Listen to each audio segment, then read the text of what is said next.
cómodo.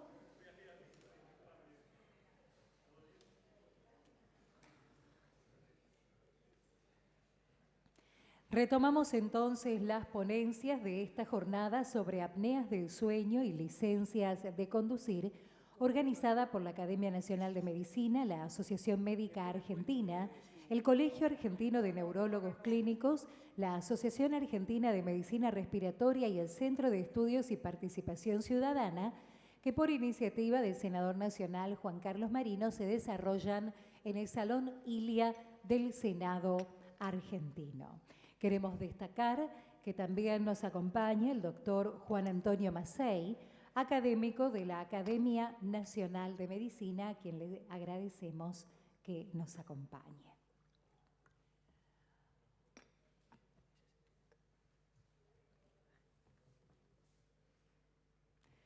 Vamos a dar paso entonces a la siguiente ponencia, que se referirá a los estudios sobre conductores en la Argentina. Estará a cargo del doctor Daniel Pérez Chada, jefe del Servicio de Neumonología y profesor adjunto de Medicina del Hospital Universitario Austral. Doctor Pérez Chada, le cedemos la palabra. Bueno, buenos días, muchas gracias. Muchas gracias por darme la posibilidad de presentar los resultados de mis colegas y de nuestro grupo. Realmente es un honor estar aquí, es una gran responsabilidad haber sido elegido para mostrar estos números y felicito a Alejandro Ferrero por la capacidad organizativa de esta reunión, la apertura y el hacer que las sociedades empecemos a interactuar en forma eficiente, lo cual no es una tarea menor en Argentina. Y además me va a pasar las diapositivas, lo que es un honor extra. El siguiente, está bien, un Malbec me dijiste ayer, pero bueno, fallecían dos. El que sigue, por favor. Probablemente yo me superponga en algunos conceptos con Daniel Rodenstein, pero claramente el tema de los accidentes de tránsito y su relación con la somnolencia diurna, ya sea como consecuencia de deprivación de sueño o de enfermedades ligadas al sueño o eventualmente de adicciones, es un hecho ampliamente difundido. En Gran Bretaña, 20 a 25% de los accidentes son atribuidos a somnolencia del conductor, accidentes graves en autopistas, 2 o 3% de los conductores refieren somnolencia al conducir, pasa el que sigue, por favor, y los conductores somnolientos, como ya ha sido dicho, presentan mayor riesgo de accidentes. Y esto sucede en ámbitos poco controlados, como dijo el editor de la revista Sleep, con un trabajo que les voy a mostrar después, como en ambientes muy controlados, como pueden ser los países nórdicos. En Finlandia, fíjense ustedes que el 40% de los camioneros se adormecen en al menos el 20% de los viajes. Así que esto no discrimina por nivel de organización social, digamos. El que sigue, por favor. El ronquido aumenta el riesgo de accidentes y, de hecho, el ronquido es la primera manifestación de una alteración respiratoria durante el sueño. No es el señor que ronca cuando come pizza con mucha cerveza o tiene congestión nasal, sino el ronquido habitual de alto tono. Y las apneas leves fueron documentadas en el 25% de algunos estudios y la relación, como ya ha sido dicho, entre apnea de sueño y riesgo de accidentes es muy alta. Es decir, que si nosotros tenemos un grupo de gente deprivadas de sueño por su condición laboral o por sus hábitos sociales o por sus pautas culturales y además tienen apnea de sueño, lo cual no es una asociación infrecuente, indudablemente el riesgo de siniestralidad vial está aumentado. Los afectos agudos de la somnolencia son microsueños involuntarios. Es lo que nos han dicho los choferes de colectivo. Mire, yo recorro una distancia que no puedo precisar en un tiempo que no sé y ellos lo llaman sueño blanco. Y claramente esto produce retardos en el tiempo de reacción. ¿Cómo reacciona el colectivero o el camionero al animal que se cruza en la ruta? El conductor de un taxi o de un vehículo de transporte público en la capital con los cambios de los semáforos o con una señora que cruza mirando el celular o muchos médicos de los aquí presentes que vamos leyendo por la calle. Claramente la disminución de la alerta aumenta el error y el deterioro de las habilidades cognitivas nos impide ser precisos en la forma en que manejamos y procesamos la información. El que sigue. Este gráfico al que Daniel se refirió es muy ilustrativo, porque ustedes aquí tienen el tiempo de reacción en función de las horas que un sujeto lleva despierto. Y fíjense cómo el tiempo de reacción comienza a deteriorarse a partir de la hora 15, 16, la 17, y claramente un sujeto que esté deprivado de sueño, o mejor dicho, que esté despierto durante más de 17 horas, tiene mayores errores en un simulador de manejo que un sujeto que lleva menos horas despierto. ¿El que sigue? Pero si vemos la correlación que hay entre la alcoholemia y la cantidad de horas despierto, vemos que 0,05 gramos de alcohol en sangre presentan la misma dificultad para evitar un accidente en un simulador de manejo que estar despierto durante 17 horas o más. Es decir, que hay mucha más gente deprivada de sueño que alcoholizada en las rutas. Por consiguiente, debemos buscar una manera de tratar de pesquisar a esta gente.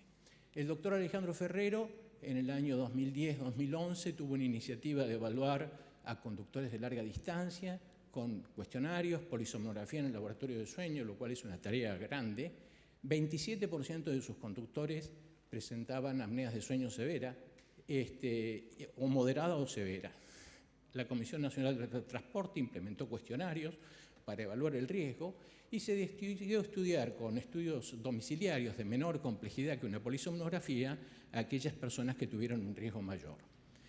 La licencia se otorgó solamente a aquellos que documentasen haber hecho el tratamiento. Infelizmente, este estudio se suspendió precozmente, como me comentabas vos, por la tragedia de Once, lo cual llevó a replantear esto. Pero permitió, tristemente, esa tragedia, el siguiente, generar otras fases de conocimiento. La doctora Esmurra estudió 120 conductores de tren entre marzo y diciembre del 2015 con polisomnografías en el laboratorio de sueño. El 18% no presentó trastornos del sueño, el 31% presentó formas leves, moderados, ustedes los ven allí, el 23%, y yo soy daltónico, con lo cual me puedo confundir entre el 23 y el 28, pero ustedes lo sabrán disculpar. Lo cierto es que, sea como sea, la prevalencia del trastorno respiratorio durante el sueño en estas poblaciones de conductores profesionales es alta. Nosotros, en el año 2000, estudiamos a un grupo de choferes de camión en el mercado central de la ciudad de Buenos Aires. Queríamos conocer en el lugar de trabajo los hábitos de sueño, la prevalencia de algún indicador de un trastorno respiratorio durante el sueño y su relación con posibles accidentes. Y yendo a un lugar que se comenta recurrentemente, que es la oposición de los sindicatos y demás, yo quiero destacar que en todos los trabajos que hemos hecho con nuestro grupo, en los cuales el doctor Vigo, que me acompaña, ha sido un ferviente impulsor de estos análisis estadísticos, la interacción con los sindicatos, con los organismos regulatorios y con la academia ha sido muy fluida. Es decir, que hay que hacer este tipo de esfuerzos para empujar estas cosas germinales que hemos hecho. El que sigue. Estudiamos en el mercado central 738 choferes de camión, trabajadores independientes, fuera del marco regulatorio de una empresa, personas jóvenes, pero fíjense ustedes la comorbilidad que estas personas tienen: sobrepeso, tabaquismo, hipertensión, una población joven muy enferma. Y la somnolencia al volante en su lugar de trabajo y en los sobrevivientes fue admitida por el 14% de esta población estudiada. Es decir, que realmente son números que tienen bastante peso. Cuando le preguntamos con qué frecuencia siente sueño cuando maneja, los números son alarmantes. 44% de la muestra presentó somnolencia a menudo o muy frecuentemente. Insisto, esto es en el lugar de trabajo. Por consiguiente, debemos estar atentos.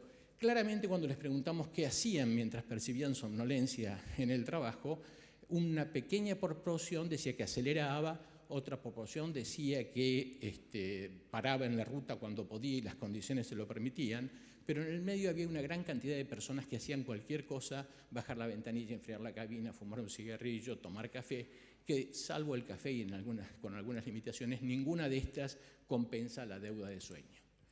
En un momento les dividimos a la muestra entre los que no eran roncadores y los que eran roncadores, y les preguntábamos si había estado cerca de sufrir un accidente por no tener sueño. Y claramente los que eran roncadores habituales de alto tono tenían más tendencia a responder de que habían estado cerca de sufrir un accidente, con lo cual nosotros pudimos especular que el ronquido habitual de alto tono podría alterar la continuidad del sueño y facilitar la ocurrencia de accidentes. Lamentablemente no pudimos hacer estudios objetivos. Como les decía antes, la interacción entre la academia, el Estado y los trabajadores da resultados. Esta es una segunda muestra que estudiamos, el siguiente, 1.023 conductores, 55% de ellos por cuestionarios con alta probabilidad de apnea de sueño, 49% somnolencia diurna, 64% mala calidad del sueño, y ustedes leen claramente estos resultados que no vale la pena repetir. Les hicimos una prueba con un intento de medir el nivel de alerta, un tiempo de reacción. En esta pantalla de una Palm apareció una secuencia numérica. Cuando la secuencia numérica se detiene, el sujeto pulsa una tecla en la Palm y el tiempo que tarda entre que se detiene la secuencia numérica y que aprieta el botón es el tiempo de reacción. El que sigue, bueno, aquí está un chofer haciéndolo, y nosotros pudimos dividir este grupo en dos, y tiene relación con lo que vos comentabas respecto del turno mañana y el conductor profesional. Los del turno mañana dormían 1 hora menos. Esto lo medimos por actigrafía, que es una técnica que los médicos conocen y después podemos comentar. Estas personas sistemáticamente dormían 1 hora menos, comparados con sus compañeros del turno de la tarde. Y lo que vimos es que los del turno de la mañana se fatigaban más precozmente por esta deuda de sueño crónica de 1 hora menos por día a lo largo de muchos años. Las conclusiones de este trabajo: los del turno mañana presentaban menor duración de sueño, tenían datos de laboratorio, el cortisol, que no viene al caso discutir, que sugerían un mayor nivel de estrés, y en ambos turnos los signos de fatiga comenzaban luego de las 5 horas. El que sigue. Otro grupo que nos interesó fueron los conductores de larga distancia. Aquí de nuevo el Estado, representado por una institución académica como el CONICET y la Superintendencia de Riesgos del Trabajo, un grupo de investigadores multidisciplinarios, el que sigue. Estudiamos varios corredores viales en función de la cantidad de horas de manejo que imponía, 184 conductores, el que sigue. En este grupo, más allá de los datos demográficos que ustedes ven, donde el índice de masa corporal, el sedentarismo, el tabaquismo y la situación social denotan, particularmente me quiero referir a sedentarismo, tabaquismo y obesidad, que es una población de riesgo. Esta es la forma en que duerme el acompañante del chofer, en un lugar bastante, bueno, aquí no lo podemos ver bien, acá está el respaldo del asiento y ahí se mete el acompañante. No hay manera de dormir allí. Y los resultados de este estudio mostraron que por semana tipo de trabajo, las horas de sueño en viaje fue de 17 horas semanales, en el hogar compensaban, no mucho, 32. La mala calidad del sueño estuvo presente en el 15% y sueño fragmentado a lo largo de la semana. Riesgos de apnea de sueño en el 30% de la muestra y escalas psicométricas que denotan una situación emocional bastante comprometida sobre la que tenemos que actuar. De qué manera las condiciones de trabajo o la deprivación de sueño favorecen esta situación es motivo de futuros análisis. Finalmente, quiero referirme a un estudio que hicimos con la Agencia Nacional de Seguridad Vial, las instituciones académicas, tratando de evaluar en el domicilio de los pacientes, conductores profesionales de larga distancia, la prevalencia de trastornos respiratorios durante el sueño. La muestra era de 150 personas y solamente tuvimos datos valorables en 61. El equipo se lo ponían al perro, a la señora, lo prendían y no lo usaban, en un aparato muy simple que mide el oxígeno en la sangre, el flujo en la nariz, alguna cosa muy simple. Y a pesar de que hicimos, bueno, aquí está la metodología, la que sigue, los datos que tomábamos, la que sigue, carta de presentación, texto explicativo, explicarles de acuerdo con el sindicato para que fuera claro que esto no es una cosa discriminatoria, sino que es ayudar a la gente a que detecte un problema subdiagnosticado en la población general y particularmente en las poblaciones de riesgo. A pesar de todo esto, nuestra tasa de respuesta de datos valorables fue muy baja. Por eso, bueno, ha sido una comunicación y nada más. Lo que hemos visto es que la obesidad estaba presente en el 40% de la muestra y algunos indicadores como la cintura, el diámetro del cuello y el score de Malampati con sus limitaciones claramente se asociaba con mayor riesgo. Este es el índice de apneas y hipoapneas, es decir, el número de apneas que el sujeto tiene por hora de sueño o de monitoreo, y fíjense ustedes que entre moderados y severos tenemos 35 y 20, 65% de la muestra. Es una muestra chica, puede tener errores, pero aquí estamos. La media del índice de apnea fue de 16 eventos, el máximo normal es 5, y el 78% de la muestra tuvo más de 5 eventos por hora. Esto no quiere decir que el 78% tenían somnolencia por apnea de sueño. Quiere decir que el disturbio respiratorio durante el sueño, medido con esta técnica, estuvo presente en 78% de las personas estudiadas. Y esto creo que es la parte más rica del trabajo, que con estas conclusiones, aunque débiles diría, pudimos hacer una campaña de concientización en los centros de gestión y participación.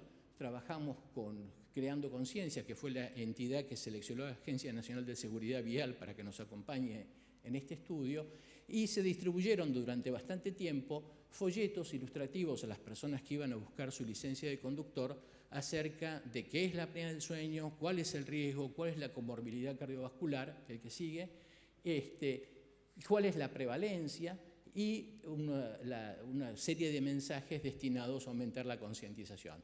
Esta fue una mini experiencia, seguramente estos folletos ya no están más disponibles y creo que no tengo nada más que para decir que agradecerles. Muchas gracias. Muchísimas gracias, doctor Daniel Pérez Chaga. Muchas gracias por su presentación. A continuación, hará uso de la palabra la doctora Elvira Fioresta, gerente operativa de habilitaciones de la Dirección General de Licencias del Gobierno de la Ciudad de Buenos Aires, quien se referirá a la constante mejora en la evaluación psicofísica de los conductores y el monitoreo de las apneas de sueño. Doctora, le cedemos la palabra. Bueno, buenos días. Voy a hablarles brevemente de los aspectos sociojurídicos y políticos en términos de políticas públicas que se llevan a cabo desde la Dirección de Licencias, la Secretaría de Transporte en el Gobierno de la Ciudad de Buenos Aires. Hacemos una breve introducción. Todos sabemos qué es conducir. Intervienen tres elementos: el sujeto, el vehículo, y ambos usan el espacio público. En esa interacción tenemos el derecho subjetivo del conductor, tenemos el espacio público y ahí aparece el orden público, el bien común, la seguridad vial, y el vehículo como cosa riesgosa, ¿no?, en el medio de esta actividad que, como todos sabemos, tiene un riesgo. Entonces nos encontramos con lo que yo llamo el equilibrio de tensiones, ¿no?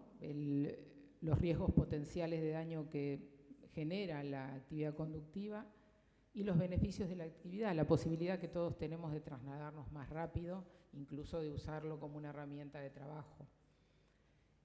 Ahí está el rol del Estado en establecer cuál es el riesgo permitido, cuál es ese equilibrio entre estas dos fuerzas. ¿Cómo hace el Estado para regular esto? Genera normativa, reglamenta la actividad. En el caso de la vía pública nos enseña cuáles son las normas de tránsito que debemos respetar. Y en el caso del sujeto nos pone algunas condiciones basándonos en criterios administrativos, criterios de aptitud conductiva. Tenemos que aprender a conducir, tenemos que saber en la práctica cómo conducir. Y también tenemos que cumplir con determinados criterios de aptitud psicológica y física y médica. ¿Es un derecho poder conducir? Sí, es un derecho. Lo que ocurre es que no es un derecho adquirido ni es un derecho absoluto. Es un derecho que se desarrolla bajo determinadas condiciones. Cuando esas condiciones desaparecen, no podemos ejercerlo. Actualmente en la Ciudad de Buenos Aires, la normativa que regula la conducción se encuentra en el Código de Tránsito, que ha sido sancionado a través de la Ley 2148, y en sus decretos reglamentarios. El primer decreto reglamentario es el 588 del año 2010, que luego fue modificado particularmente en el aspecto que tiene que ver con las evaluaciones psicofísicas de la ciudad a través del decreto 465, que ahora lo voy a referir brevemente. Después, en la Dirección de Licencias tenemos un manual de procedimientos donde se establecen los protocolos a través de los cuales se implementan y se llevan adelante esas evaluaciones psicomédicas. quería contarles que en el año 2010 hicimos un trabajo con la doctora Sapia, que hoy me acompaña como espectadora, porque después de trabajar 4 años juntas, ahora está haciendo un excelente trabajo en la Agencia Nacional de Seguridad Vial. Bueno, con ella hicimos un estudio, a pesar de que yo soy abogada, por la función propia de mi gerencia tuve que interesarme por algunos temas médicos, y vimos que el decreto reglamentario que regía en ese momento era excluyente, no abarcaba todas las patologías, sobre todo las más comunes, y era demasiado acotado. Y claro, la práctica hace que se nos abra la cabeza y el interés para que aquellas personas que tienen interés por conducir y lo hacen bajo condiciones de seguridad, tanto desde el punto de vista de la salud como desde lo personal, no se encuentren fuera del sistema o se vean obligados a mentir, como pasaba, por ejemplo, con el caso emblemático que nombro siempre de los diabéticos, que suelen mentir porque tienen miedo de que no se les otorgue la licencia de conducir. En el año 2010, como les contaba, ocurrió, uno de los tantos siniestros, este fue un poquito más resonante que otros, un diabético atropelló a una chica y la mató en la avenida Santa Fe. Era un taxista que había falseado su declaración jurada. Nosotros tenemos un procedimiento que establece que el conductor tiene que declarar sus enfermedades, sobre todo las que puedan interferir con la aptitud conductiva. Bueno, este señor era taxista, tuvo miedo, dijo, si digo que soy diabético me van a sacar la licencia y no voy a poder trabajar y yo vivo de esto. Esta es una reflexión que nos llevó a plantear el tema al que era entonces secretario de Transporte y hoy es el ministro de Transporte de la Nación, que por suerte nos escuchó y puso en agenda política esto de modificar una norma que estaba quedando corta, que empujaba un poco a la gente a mentir y eso los dejaba fuera del sistema. Con la modificación con la que trabajamos con la doctora Sapia, lo que hicimos fue plantear cuáles eran las situaciones por las cuales la gente o se enojaba o se angustiaba porque se sentía que el Estado lo excluía del sistema. Entonces, pasamos de que algunas patologías que en la normativa vieja, la 588, los excluía y impedía a nuestros profesionales la posibilidad de evaluar su situación psicomédica, ahora puedan ser evaluados por nuestros profesionales con cierto detenimiento y con cierta seriedad, para ponernos siempre del lado de la seguridad, pero no para prejuzgar y dejarlo fuera del sistema por las dudas. Así tuvimos casos de diabéticos que antes no podían tener la licencia de conducir, que como les explicaba al principio, la normativa no nos permitía ni siquiera evaluarlos y ahora nos permitía, a través de la modificación, a través de este decreto 465, que es bastante joven, poder considerar cuál es su situación de salud. Nosotros tenemos un protocolo bastante interesante en la ciudad de Buenos Aires, como contaba el doctor Ferrero, le damos licencia de conducir a 1.600 personas por día. Este es un universo muy grande donde hay todo tipo de situaciones personales, patologías psicológicas, patologías severas, más graves, menos graves, algunas interactúan entre sí. Lo bueno es que contamos con un interesante plantel de profesionales que hemos ido tratando de formar con el tiempo en la conciencia de que aprendan a indagar a los conductores, que tengan la sagacidad suficiente para que la gente se anime a decir lo que tiene y lo que le pasa, para que no tenga miedo y por eso recaiga en la mentira.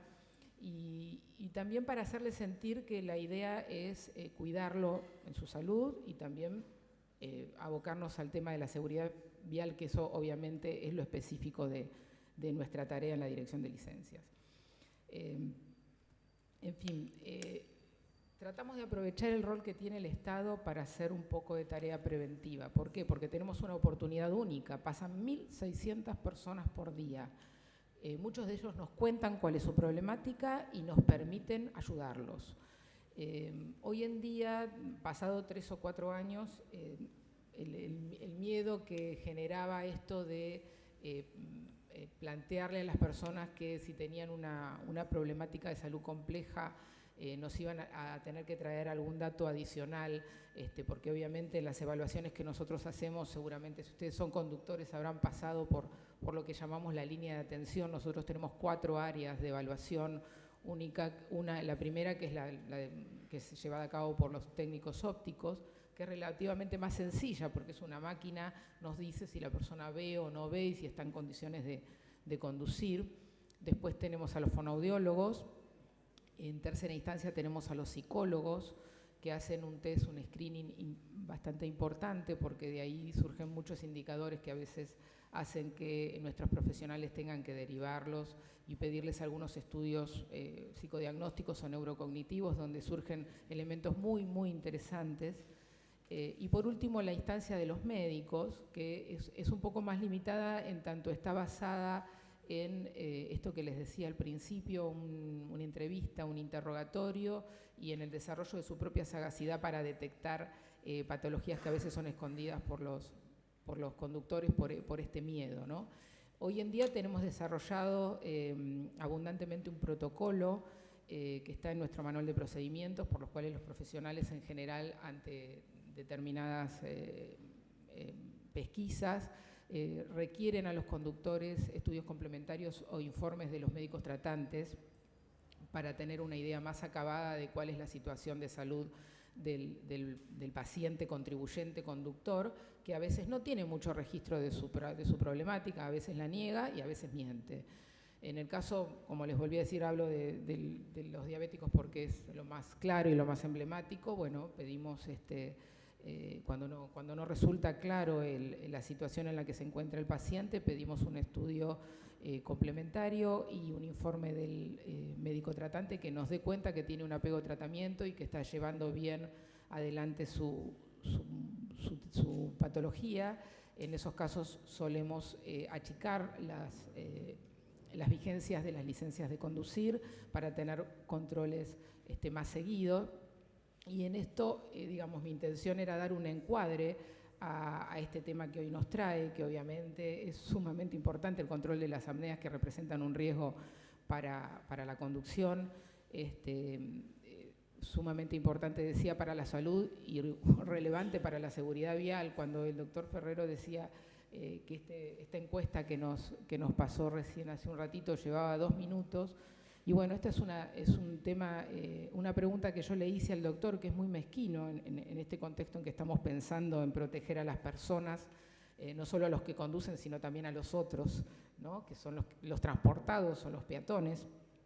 Parece mezquino preguntar cuánto tarda esa encuesta, pero la realidad en la ciudad de Buenos Aires nos hace hacernos estos cuestionamientos para saber si existe viabilidad para aplicar estos screening y este control, porque digamos, atendiendo 1.600 personas por día no podemos dedicar demasiado tiempo a esta pesquisa, es decir, si no hay una viabilidad y no se puede implementar, a veces las cosas se quedan en el deseo, ¿no? en las ganas de hacer las cosas bien, pero es indispensable establecer si son viables o no.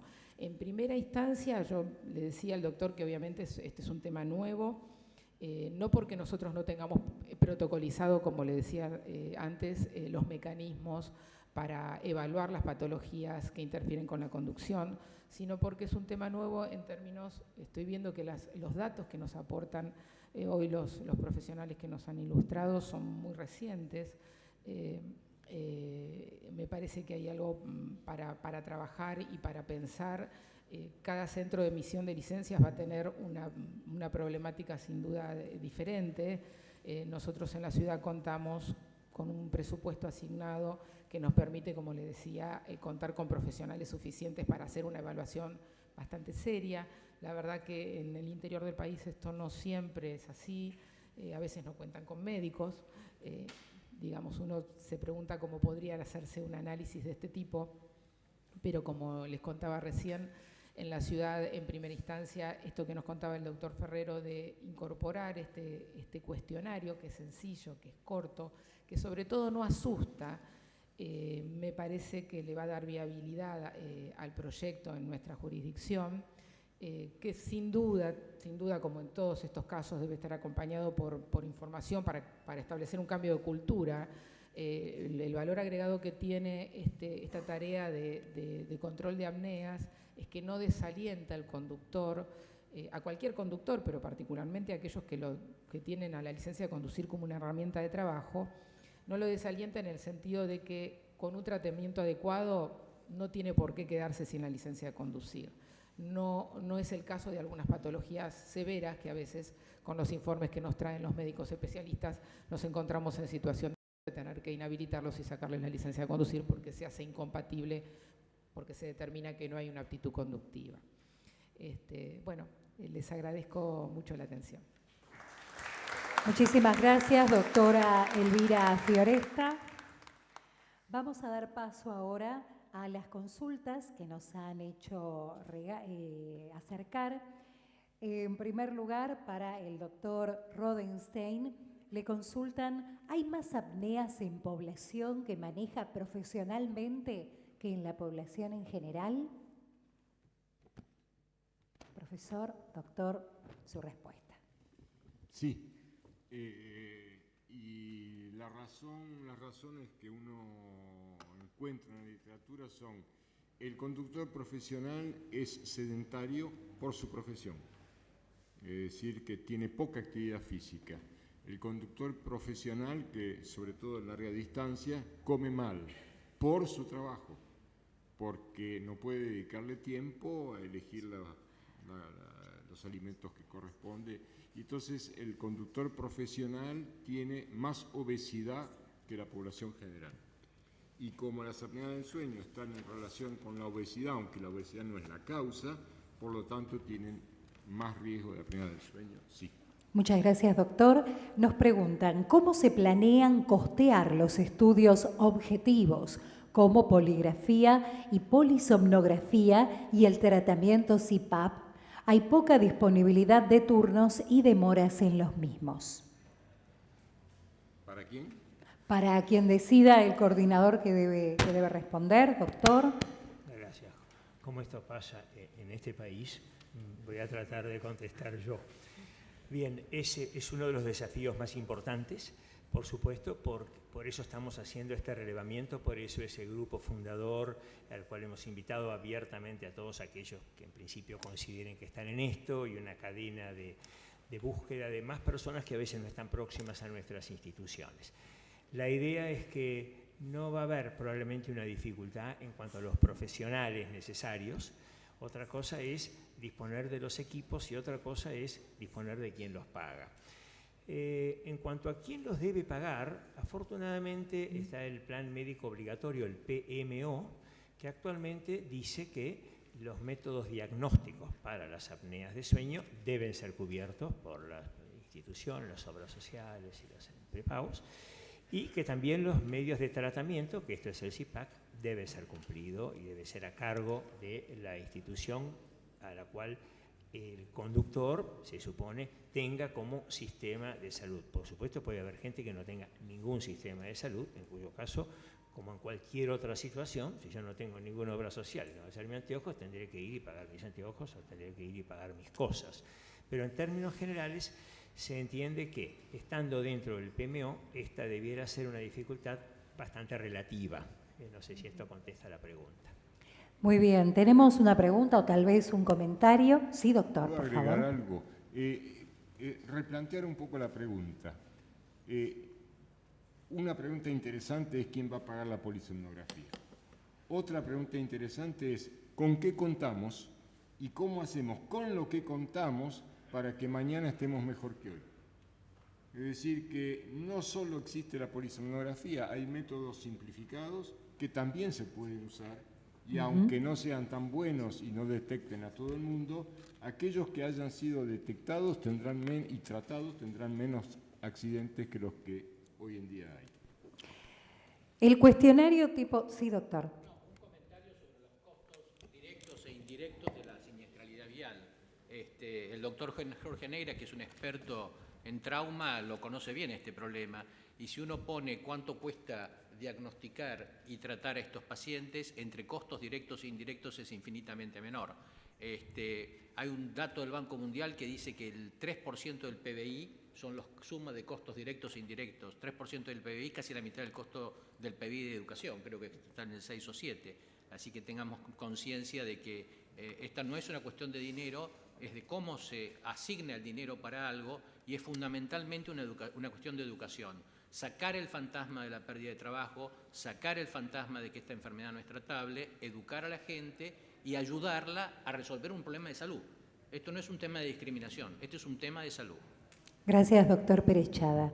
Comentan, el cuestionario tipo Epworth muchas veces no es fidedigno o está viciado, especialmente en temas de seguridad operacional, donde los factores humanos son fundamentales. Por ejemplo, falta de reconocimiento de los riesgos o falsos datos por temor a perder la licencia. ¿Qué otro medio se aplicaría para poder detectar este síndrome de apnea obstructiva del sueño?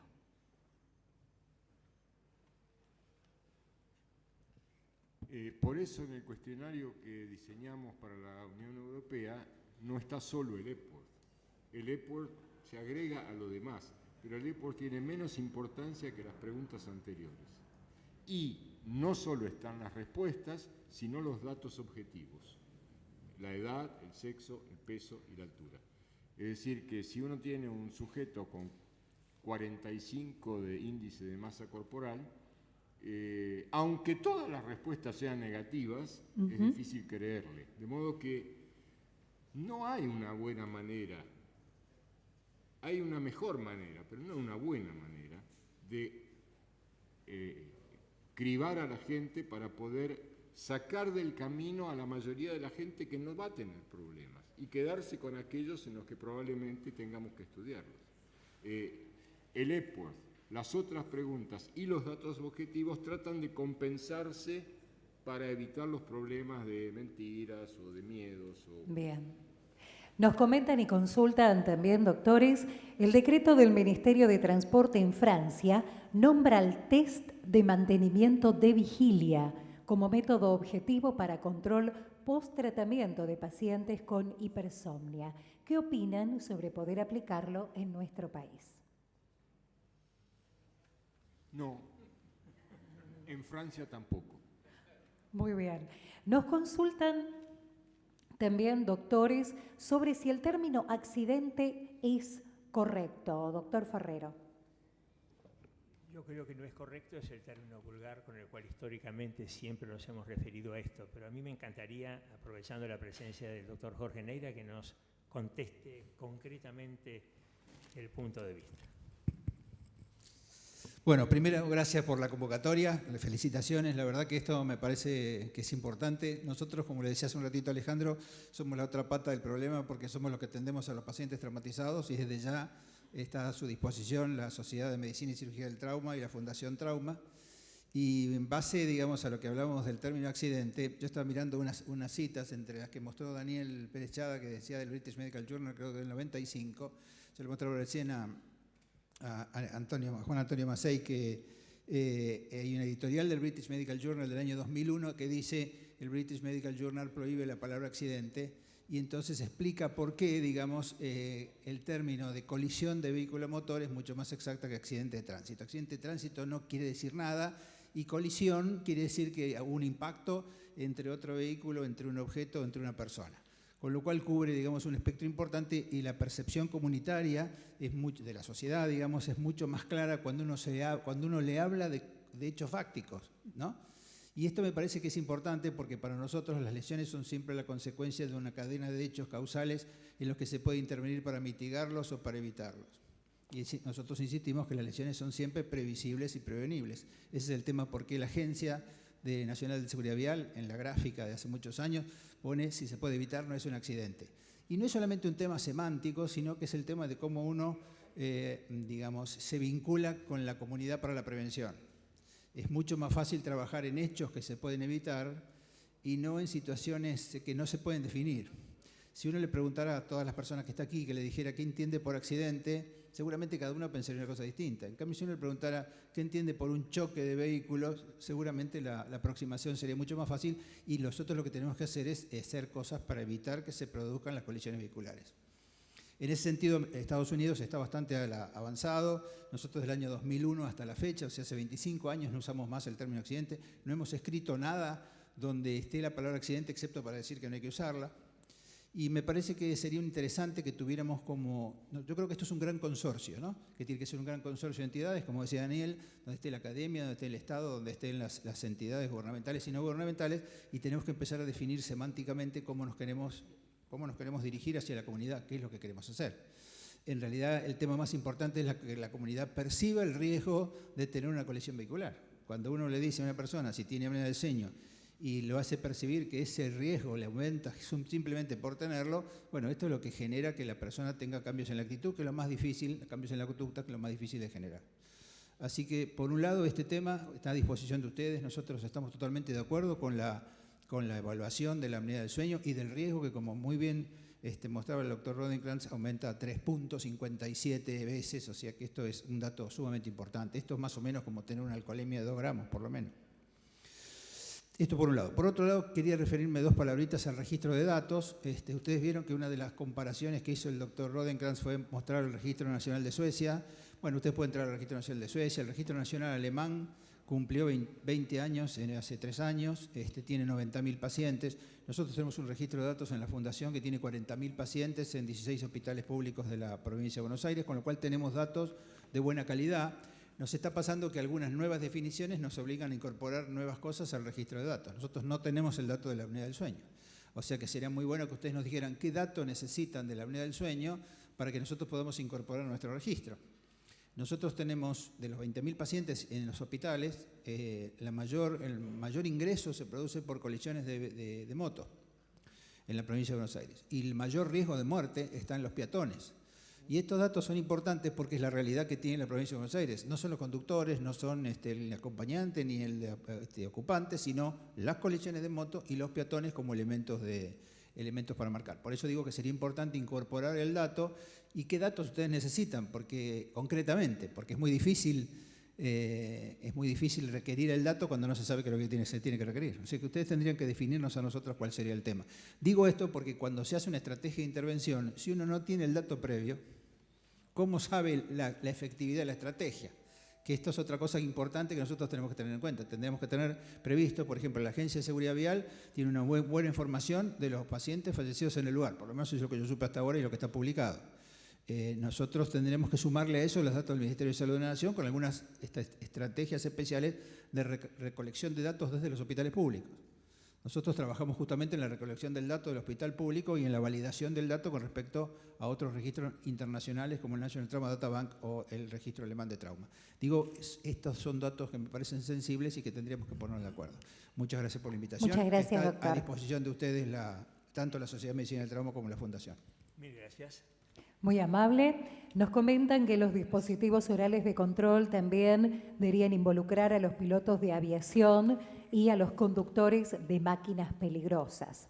Consultan, ¿cuáles fueron los principales inconvenientes encontrados en la Unión Europea cuando incorporaron esta ley y cómo lo superaron? Los principales inconvenientes son que los médicos no sabemos cómo se fabrican las leyes. Eso es realmente el punto álgido. Nosotros tenemos datos, sabemos que un paciente con apnea del sueño tiene 3,5 más accidentes que el sujeto normal. Eso lo tenemos que llevar a alguien que sepa qué hacer con eso. Fue muy difícil encontrar al senador Marino en Europa. Tardé mucho más en encontrar al senador Marino en Europa que lo que tardó el doctor Ferrero en encontrar al senador Marino. Ese es el punto importante. Lo demás es detalle. Hay que hacer esto, bueno, hay que agregarlo. Es que se puede agregar hoy o podemos esperar el año que viene, pero ya hay que hacer algunas cosas. Eso es el punto más importante. Una de las cosas que entendí haciendo este problema es que los legisladores, el personal administrativo de las agencias de seguridad, no son menos inteligentes que yo. Y saben mucho más de su trabajo que lo que yo sé del mío. Y por eso esto salió, si no, no sale.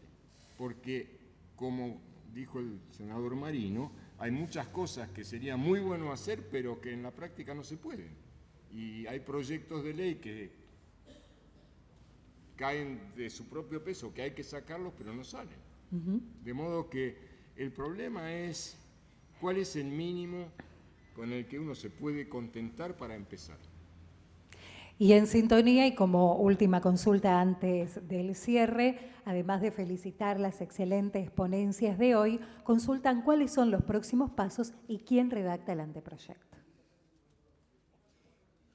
Si puedo contestar yo, porque ya lo pasé, el próximo paso es reunir a un grupo de gente que se interese en el tema, conseguir un consenso de mínimas, trasladarlo al que sabe, el senador Marino, y que él se ocupe de ponerle la música a la letra. Y que él se ocupe de discutirlo con los demás senadores, con las provincias, con los delegados de los municipios, con los gremios, para saber de ese mínimo que hay que sacar y qué se puede agregar para establecer el consenso inicial. En el cierre de este encuentro sobre apneas del sueño y licencia de conducir en el Senado argentino, vamos a compartir las conclusiones a cargo del doctor Alejandro Ferrero. Doctor. Gracias. Creo que en definitiva las conclusiones ya fueron dichas por varios. La idea es replicar lo que ya se ha hecho con las limitaciones de lo que se puede hacer.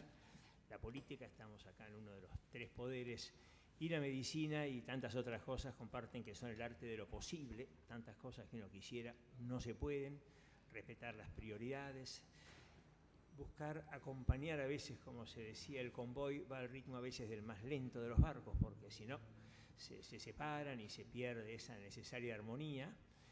Esta propuesta tan clara y tan linda que acaba de hacer Daniel Rodenstein creo que simplifica todo, es muy clara, hay que anotar quizás a los interesados. Creo que acá en este grupo están casi todos los actores presentes de toda esta situación, casi todos, y creo que juntos vamos a poder hacer cosas que por separados no, y la verdad que contar con esta presencia, con este empuje al que agradecía al principio infinitamente, que es que un senador, además con el lugar particular que ocupa aquí, con una trayectoria notable, realmente haya tomado esto, no sé si decir como propio, pero lo haya tomado como algo valioso, no tiene precio. Si sin cosas así todos nuestros esfuerzos se hubieran acabado en nuestras propias fuerzas, que son siempre muy limitadas. Los médicos estamos acostumbrados a tratar a los pacientes de a uno. Viene un paciente, ¿qué problema tiene? Lo arreglamos, viene el siguiente. No tenemos en principio el entrenamiento de ir a buscar a los pacientes, programarlos, hacer sistemas, niveles, esto en realidad, salvo los sanitaristas quizás. Entonces, en ese sentido, esta organización que se haya sumado aquí, el gobierno de Ciudad, etcétera, es realmente muy importante para nosotros. Esperamos que este cuestionario pueda ser puesto, por lo menos de modo no vinculante, simplemente informativo, en funcionamiento a la brevedad, todos los municipios que sea posible, y esperamos que algunos municipios vayan un poco más allá y traten de ir al segundo paso. No es nada más que esto, agradecerles, por supuesto, de mi parte a todos los que nos han acompañado. Bueno, y ahora le dejo la palabra al doctor Marino. Muchas gracias. Nada, agradecer a mí, ¿no? Porque la verdad que es un gusto poder hacerlo. Y las leyes que necesita el país, o las que se necesitan modificar, o las que se necesitan crear, creo que lo que tenemos que poner es sentido común. Yo siempre digo que el día que en la Argentina haya un grupo de personas que aplique sentido común, hay muchas cosas que van a cambiar, porque acá no pasa ni por los partidos políticos, ni por las cuestiones de género, ni por las cuestiones religiosas, pasa por sentido común. Acá hay leyes en el Congreso de la Nación que las han necesitado diferentes gobiernos que han salido en 24 horas. O sea que cuando se quiere se puede. Y hay otras leyes que duermen en el sueño de los justos y seguirán durmiendo o no, depende de todos nosotros. Pero bueno, creo que esto es un avance. Lo que sería complicado, sería desgraciado, es si el año que viene, en esta misma fecha, estamos hablando de lo mismo. O sea, ahí nos vamos a dar cuenta que no hemos avanzado.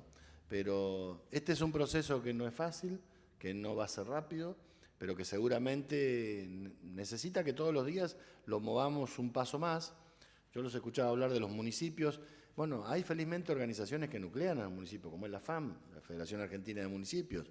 Bueno, tendremos que reunirnos con ellos, tendremos que reunirnos con empezar con los legisladores amigos, esto como todo en la vida, uno tiene más feeling con uno que con otro, y ese otro con otro, y ese será el camino. Lo mismo con los consejos de profesionales, lo mismo. Lo bueno acá que se ha puesto a participar y ha entendido el mensaje los poderes ejecutivos. El hecho de que haya gente de la Ciudad de Buenos Aires, del gobierno de la ciudad, no es menor. El hecho de que haya gente del Ministerio de Transporte de la Nación no es menor. Bueno, creo que hay que seguir trabajando en esto. La Comisión de Salud de este Senado también está interesada y ha participado y ha colaborado. Bueno, ahora depende de todos nosotros. No sirven los esfuerzos unipersonales. Yo soy un convencido que los esfuerzos grupales son los que traen resultados. Nunca creí en los personalismos y hoy tengo 52 años, mucho menos creo en los personalismos, creo en los equipos. No.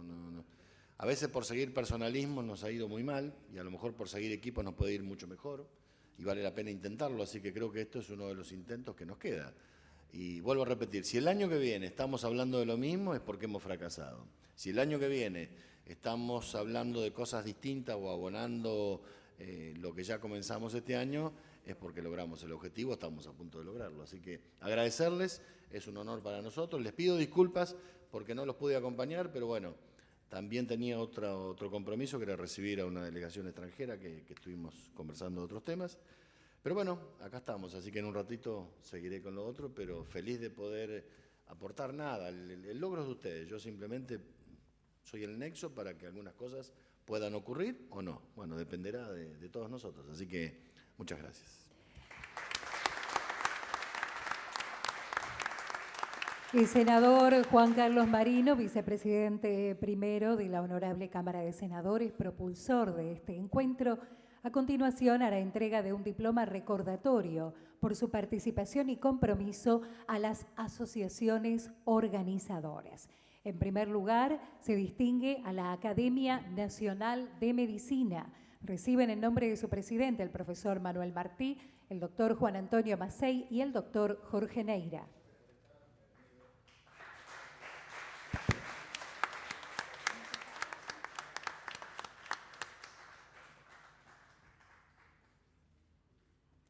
La distinción para la Asociación Médica Argentina, como no, señor senador, recibe el doctor Miguel Gálvez, su presidente. Distinción para la AMA. Por favor, el señor senador invita al resto de los disertantes.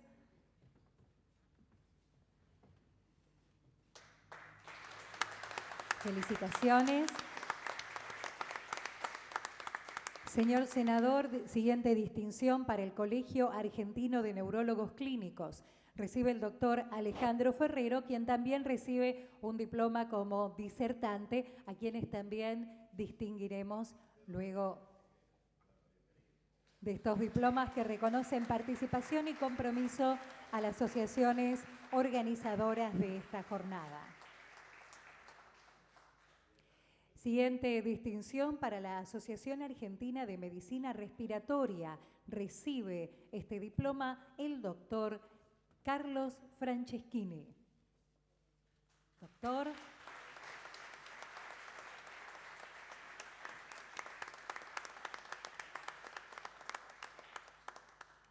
El siguiente diploma para el Centro de Estudios y Participación Ciudadana recibe en su nombre el doctor Gabriel Bartolomé.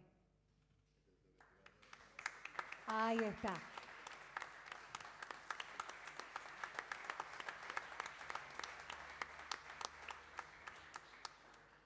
Ahora, señor senador, los diplomas para los disertantes que han participado de esta jornada, al profesor doctor Daniel Rodenstein, que como bien se indicó es invitado de honor de esta jornada sobre apneas del sueño y licencias de conducir en el Senado argentino.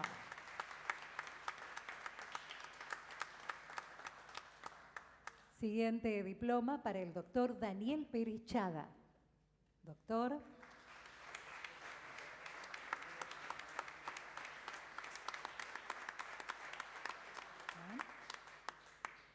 Siguiente diploma para la doctora Elvira Fioresta.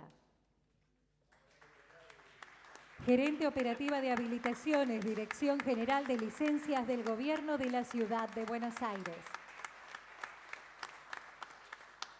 Muy bien, vamos a tomar una fotografía protocolar, por favor, con los disertantes y aquellos que han recibido su diploma en nombre de las entidades organizadoras. Les pido tengan la gentileza de colocarse delante del estrado para que puedan todos tener ubicación.